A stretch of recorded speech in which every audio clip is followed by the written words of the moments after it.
Hola raza, pues en este caso volvimos a empezar con las platicadas. En esta ocasión voy a estar platicando con personas referente al tema de las cooperativas, que es el tema que ahorita estoy investigando, que estoy estudiando una maestría. Y en esta ocasión me topé con un caso en San Francisco. Esta conversación va a ser en inglés. Les pido una disculpa de antemano por mi inglés, sé que no es el mejor. Tenía rato sin hablar inglés, casi nunca hablo inglés y pues ahí le hicimos la lucha. Voy a tratar de ponerle subtítulos a la conversación para que pues ustedes puedan entender más lo que intenté expresar. Esta conversación es con David Wilmore, es el Managing Director de una empresa que se llama Rockman et al. Esta empresa se dedica a la consultoría y la investigación, está basada en San Francisco y pues está muy interesante esta empresa porque hicieron la transición debido a que el socio mayoritario, el propietario, el que fundó la empresa, se quería retirar. Entonces los empleados se organizaron y vieron la posibilidad de que le compraran la empresa a él para que él se pudiera retirar y ya pues ahorita se convirtió en una cooperativa.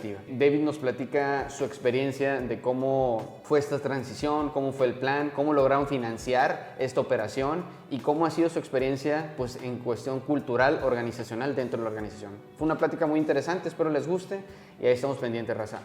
Well, let me just introduce myself quickly now that we're recording. My name is David Wilmore, and I am the managing director of Rockman et al. Cooperative. And we are a cooperative in the US. We do educational research, and currently we have 16 employees, and 13 of those employees are owners. 13, okay. 13, yep. We have new employees that just joined us this year, and they have to wait 18 months before they can become owners. If they decide to. They don't have to, but if they decide to, there's a waiting period for them. Oh, okay. Yeah. And for how long have you been an employee ownership? We transitioned in 2019. We had a single owner prior to that. He was the founder of the company. His name was Saul Rockman. That's why we're still named Rockman et al. And he was of retirement age. He wanted to get, essentially retire from working. Yes. But he wanted to sell the ownership to the employees. And we worked with Project Equity, and I know that you found us through Project Equity. We worked with them in order to make our transition. Nice. So it was more like an exit strategy for himself, right? That's right. It was an exit strategy. That's right. And part of the difference there sounds like you own the company now, and you want to remain part of the company, but you want to transfer the ownership from you as a single owner to the employees of your business. Is that right? Yeah. Yes, exactly. I'm trying to do it while I'm still working on the company. Yeah. So that's a main difference. And that one of my questions that I have is how this transition was made because what I have learned a lot is that you cannot have a cooperative without cooperative people. So there's a lot of an aspect there with the culture that people need to know how the company works, how the business is made. They have more responsibility since they participate more. They have to make decisions. They have to be more involved on the whole business, and how this cultural shift was created in your experience there at Rockman et al. It's called, right? Yeah, that's right. Yeah. That's a very good question. The decision to form a cooperative was part of Saul's exit strategy, as we mentioned. Yeah. But we did have to form a management group that did not exist before. As a very small company with only 16 people, and we were of a similar size at that time as well, most of the company decisions were being made by Saul and myself. Right. We would get together and we would talk about what we needed to do, and then we would do it. It was a very small sort of management structure. When we decided to become a cooperative, we identified a few people to be a leadership team. And we were lucky that we had a few people that had been with the company for a long time. I had been with the company at that point about almost 20 years. So I knew a lot of the operational side of the work. I had worked with Saul for all of that time, and I was the director of operations. So I understood the finances, I understood the payroll, I understood billing the clients, I understood the contracts and the invoicing and all of the insurance and, just all of the operational elements. So I formed one of the pieces of the leadership team. Now, what I don't do is educational research, and that's our business. So I was on the operations side, and we formed a team with some of the other researchers that had a lot of experience doing the work. And so we could come together as a team and run the company as a leadership team. So that is necessary because people who are in a cooperative need to be able to run the business that they are then the owners of. But it doesn't mean that every single person in the cooperative has to be on that leadership team or on that management team. It is possible to have a small group of managers that makes the decisions for the company, even though the owners may be all of the members of the cooperative. You can still restrict the management team. It's not like it has to be one big round table and everyone makes every decision, because that's not very effective. It's not efficient. Right. And sorry, and these leadership groups, about how many people are in those groups, and which things do you make as a voting? Which things do you vote, and which things are out of question, no voting at all? Can you give me a little bit of examples, some examples about that? Sure. Again, we used Project Equity to help us set up as a cooperative. And one of the tools that they suggest and they helped us develop is what is called the decision matrix. So this is a document that is in writing, and it is part of our corporate governance documents. The decision matrix codifies what decisions are made by which groups. So the managing director, who is the head of the leadership team, has the responsibility to make certain decisions, the hiring and firing, setting the company policy, that sort of thing. But some other decisions, for instance, opening a new office or starting a new line of business, that decision has to be made by the entire membership. So decisions that really are bigger decisions that really will affect the company.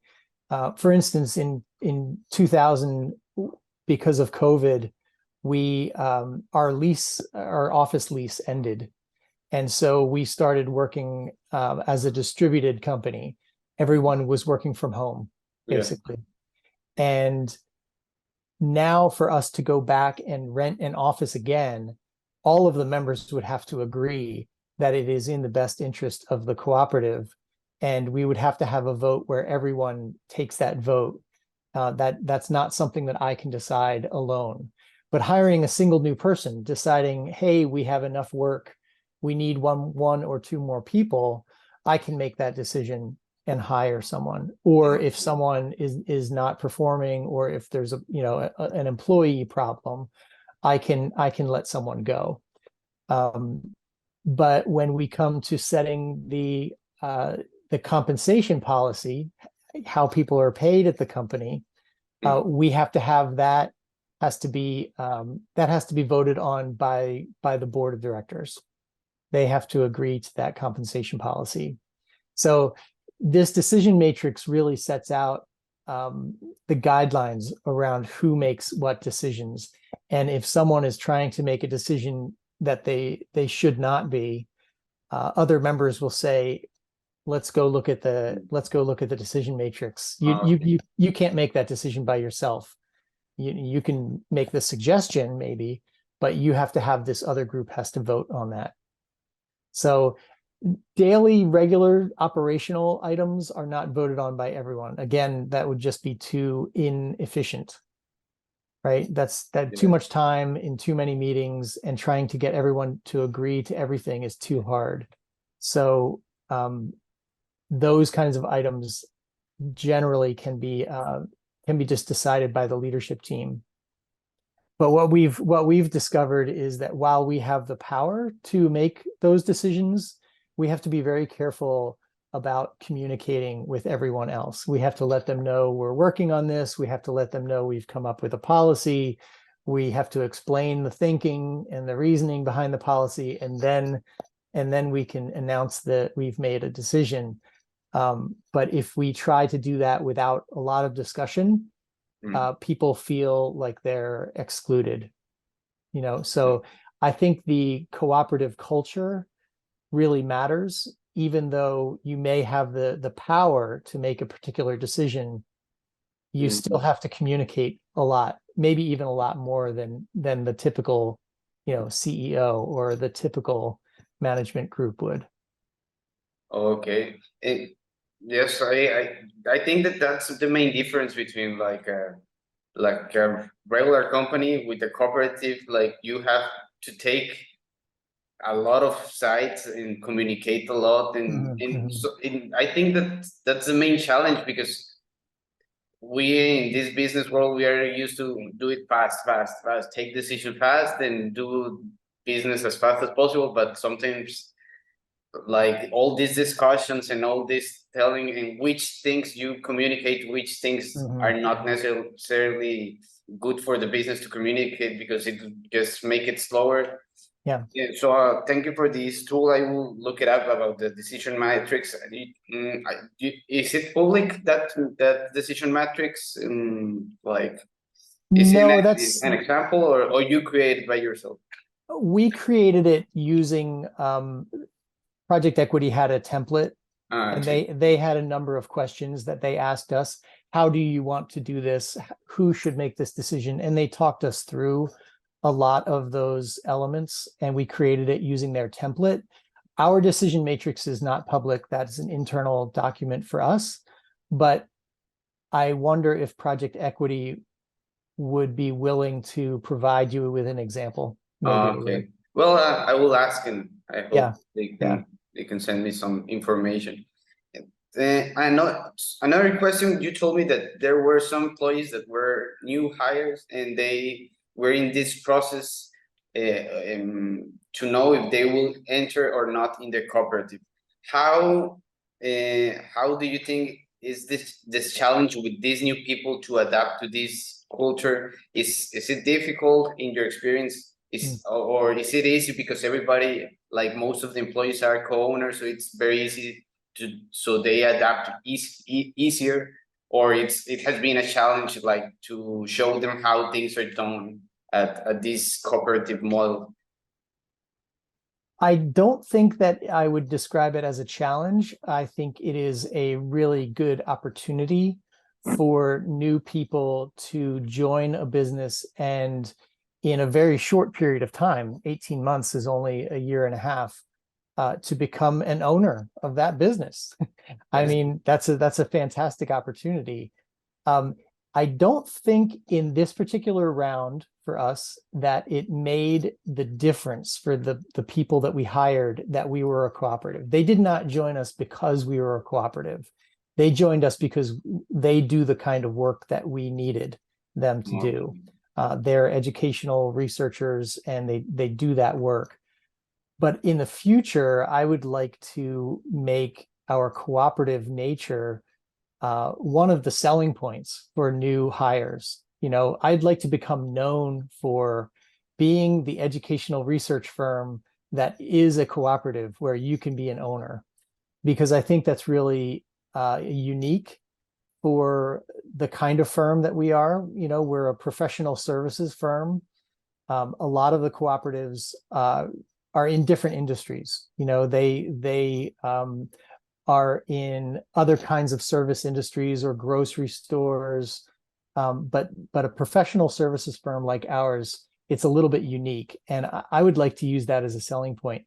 I don't think anyone's going to have any trouble with it. I don't think that it has much, if any, downside. Yes. You know, after a year and a half, you can join, and then you're getting a share of the profits when the company makes money. You're enjoying that benefit as an owner. So why would that be a problem, right? That sounds Yes, like a good exactly. sounds like a good thing. Exactly. Which, as an organization, do you think that transforming the organization as a corporate improve the way you do business, or has it been more challenging for people, or do you see that it was better, or you think that some things better or some things are not as good? How has changing to a cooperative has impact the business side? I think it has changed us for the better. As I said, in our management structure prior to being a cooperative, we had a very, very flat organization. Saul, he owned the company. I worked for him and alongside him, and everyone else was a researcher. And we did not have a lot of hierarchy. We didn't have much of a corporate structure. Okay. And if people didn't like the decisions that Saul was making, there was nothing really for them to do. If you were unhappy, you could leave the company, and that was really it.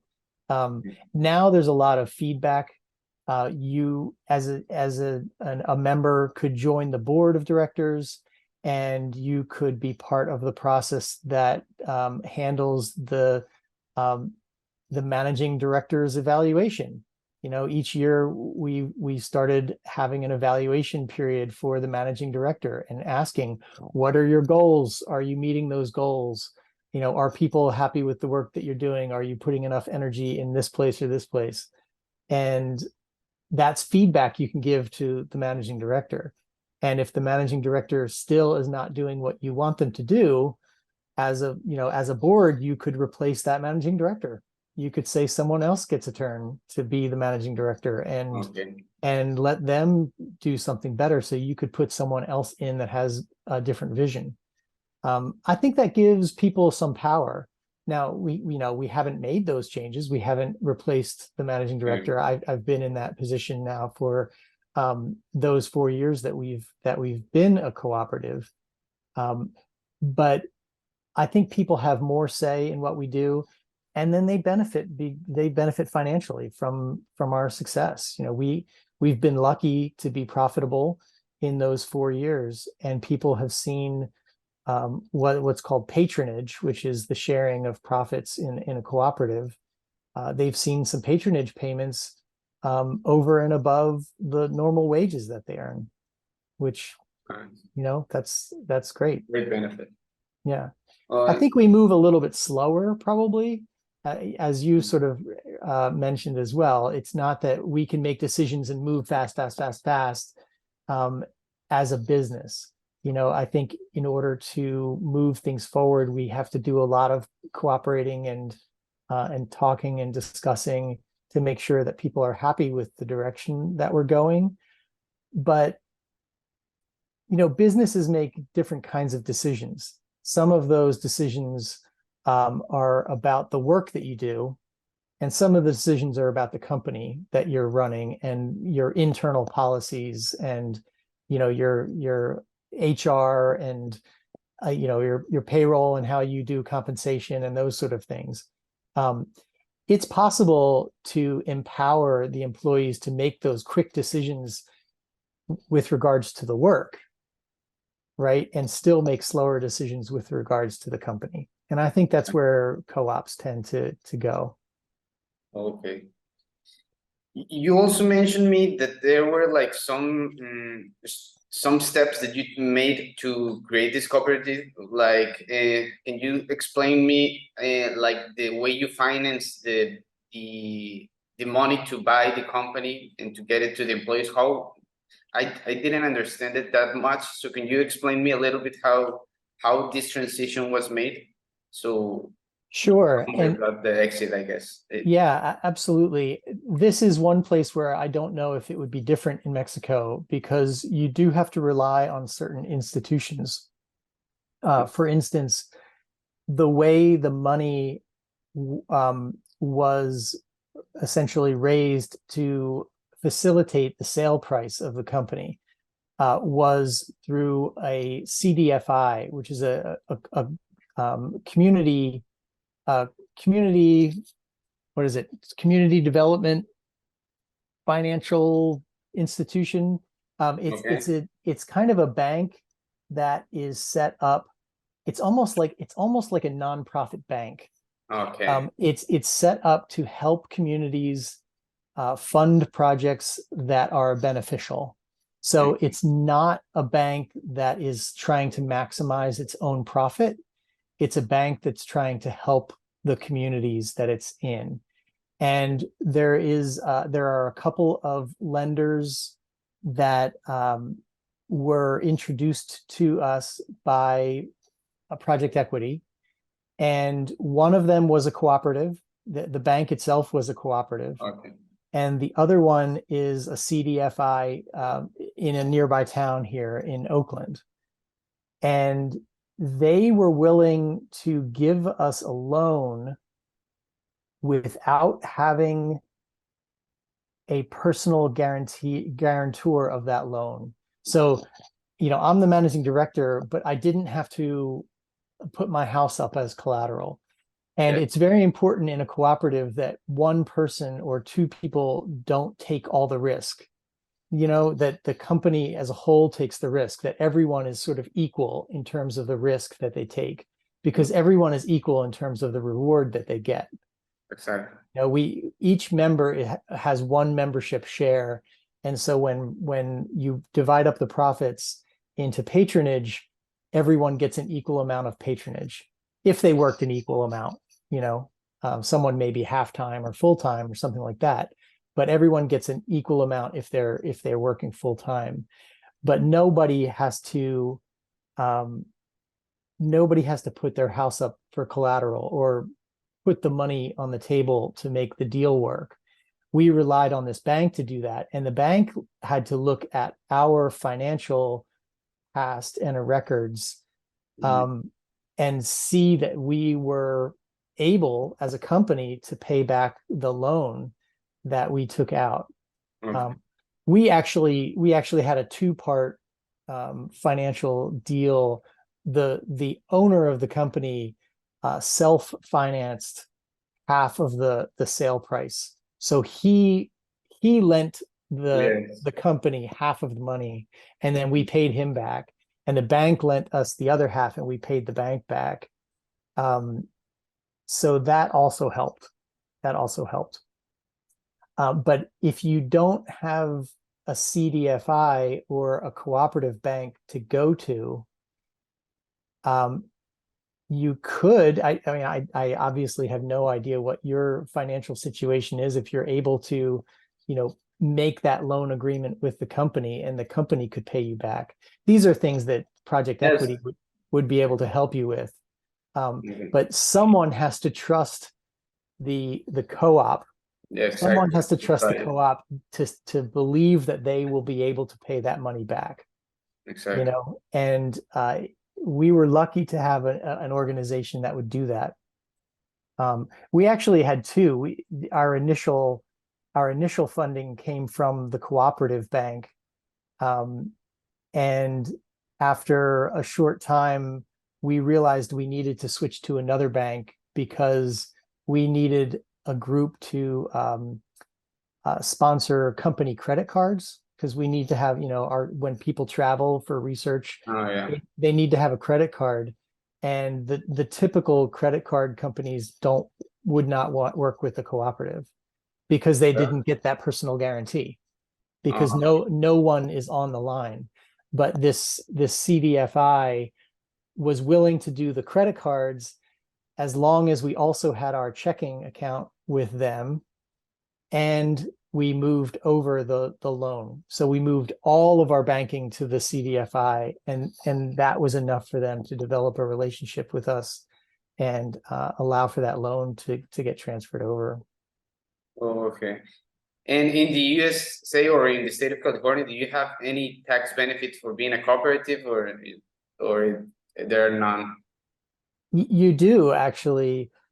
It shifts the tax burden when you get to the end of your year. If you have a certain amount of net income, you have a formula that is in your bylaws that says, for us, it's 75%, but you could make this different in your bylaws if you wanted to. 75% of our net income goes to patronage. So we do all of the math in late December, and we figure out what our net income is going to be, and we put patronage into each of the members' equity accounts, and that is written off as a business expense. Oh, okay. But the patronage that's received by each one of the members is taxed as income to the members. Well, yeah. So, okay. but it's okay. I mean, it works out that people get their W-2, which is the document that says how much income they made from their wages, and then they also get a 1099 PATR for patronage, 1099 PAR that says this is the patronage that you got. So when they file their taxes, they file the W-2 plus the patronage, and they pay taxes on that amount. And when we pay out the patronage, we put 70% into their equity accounts. That's paid out over 3 years. But the other 30% we write them a check. Literally, December 31st, we write them a check for 30% to cover the tax burden that they're going to have. So they don't get there's no penalty when tax time comes. They have the money to pay the taxes, but the tax burden gets shifted to them and not the company. So if we pay out 75% of our net income in patronage, the company only then it's reduced its net income down to 25% of what it would be. So our tax burden is quite small. Right. And how do you think transparency in the company has changed? Because I'm guessing that all this information and all these numbers have to be public in a cooperative. I mean, every co-owner might have the ability to know all the balances and information about the company, which I guess in the past there was no interest, or there was private information. Was it difficult to make this transition and people know everything about the company, and they knew like all the salaries of everyone? And how did this transparency affect the company, or it help and people make changes, or how it worked? That's another very good question. As part of the transition process, you work with Project Equity to do an economic feasibility study. Because the sale price is facilitated by a loan, you have to be certain that the company is making enough profit to pay off the loan, right? Exactly. Or else the whole thing will fall apart. So as part of that feasibility study, Project Equity is getting all of the financial reports so that they can look at the company and decide if it's healthy enough to do this. But then also there's a time during the transition when before the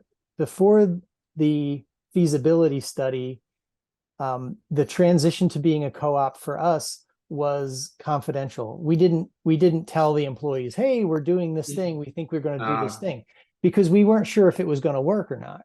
Exactly. But once you do the feasibility study and you get the answer that yes, this can work, this is a possibility, you have to introduce the idea to your employees and say, this is something that we are looking into.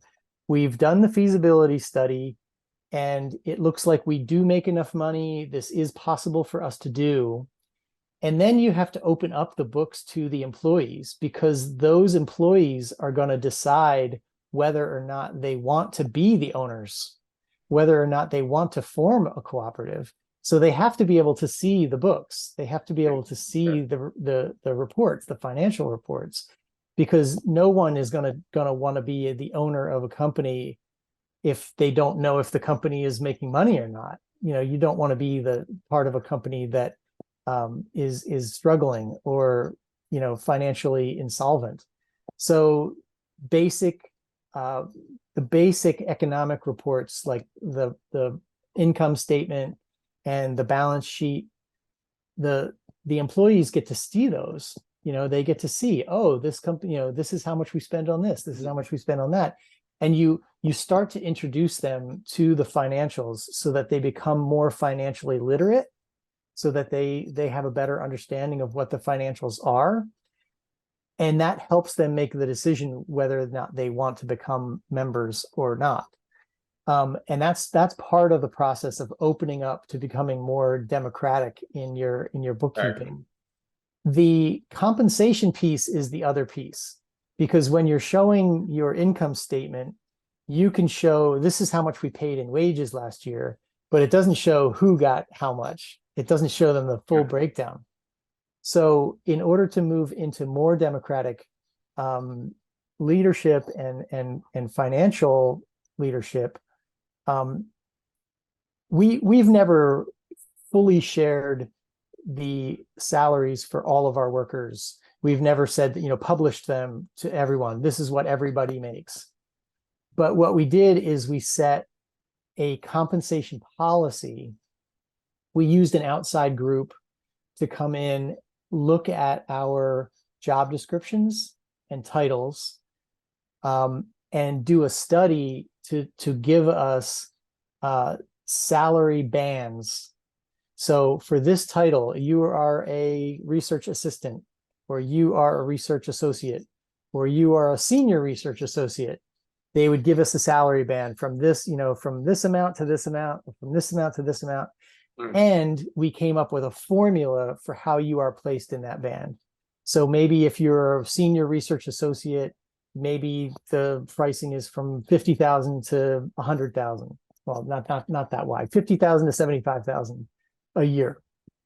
And since you've been with the company for 8 years and you live in this area and you have a certain degree, and there's a number of factors that go into it. In this band, you're going to be placed at this point. And so someone knowing everything about you and how long you've been at the company could determine where you are.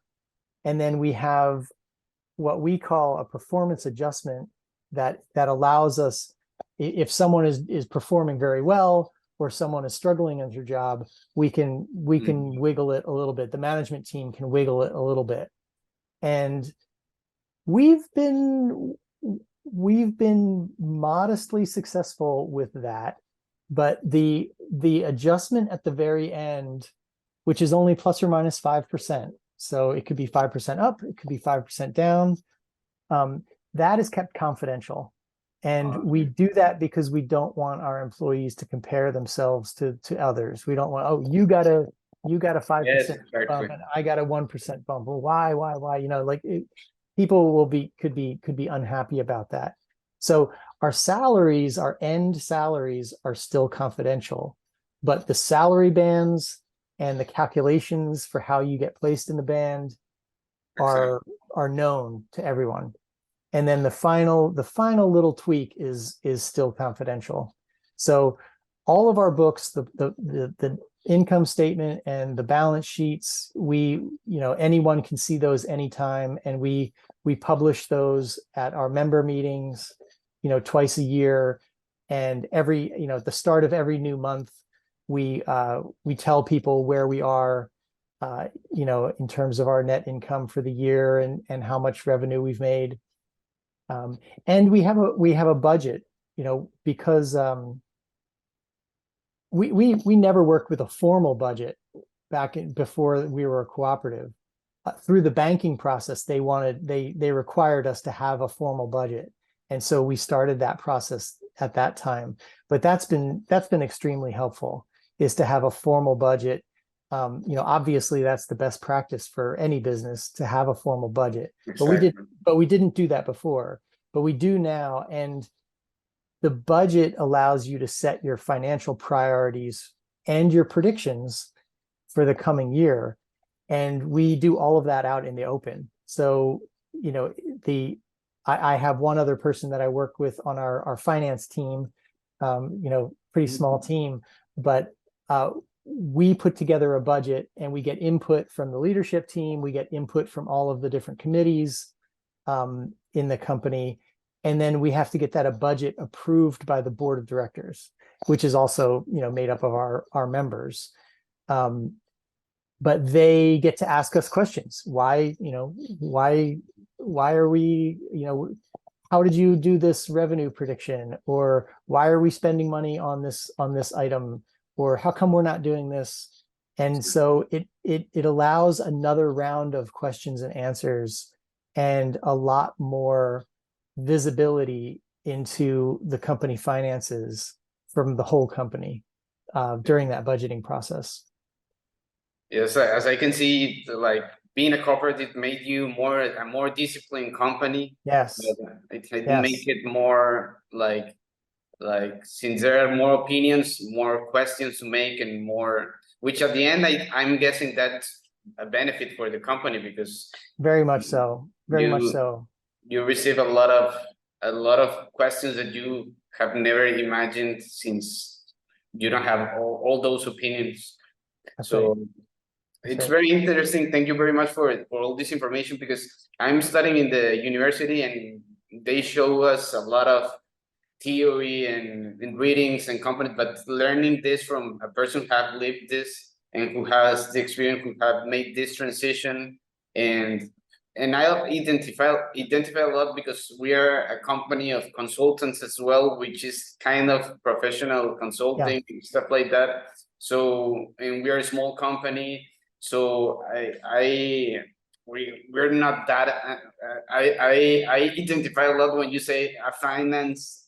That's the same here. Like everything is like, yes, we are a finance company and HR department. Everything is like this because we're small, and like everything has to be done by the same people, and everybody takes a lot of roles. So it's very interesting how this transition, and I'm guessing that this is a never-ending process, that you will continue learning and getting better and understanding new things. And what you just said today, you will find that in the future it doesn't work if you're a bigger company or a small or a smaller team, who knows.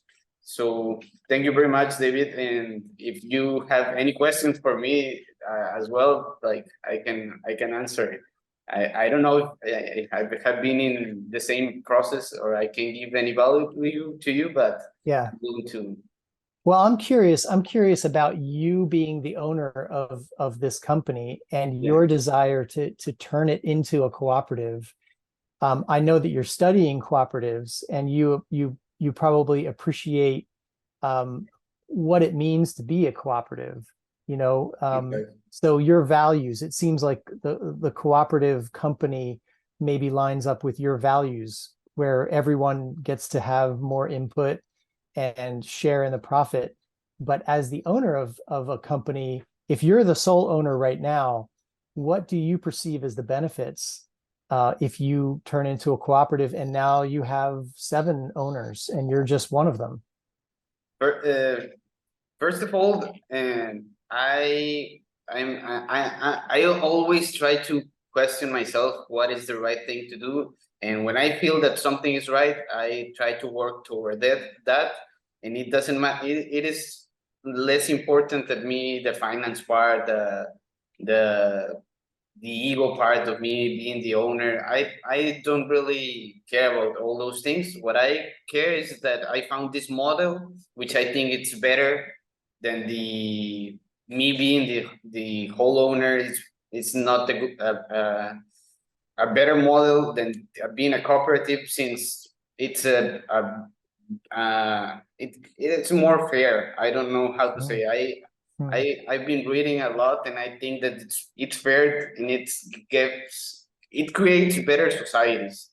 As I told you, I lived in Mondragon for a year, and I studied there. In Mondragon, as I don't know if you know, but it's one of the biggest cooperatives in the world.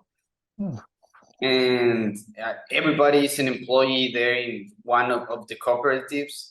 And I was very shocked when I was talking to them about like in Mexico we have poor people, middle class, and there's a lot of rich people, and there's like a big gap between the rich guy and the poor guy. There's like a lot of things different, a lot of things change between these two extremes, and they were like in their minds, since they have been in a society where cooperatives ruled that economy.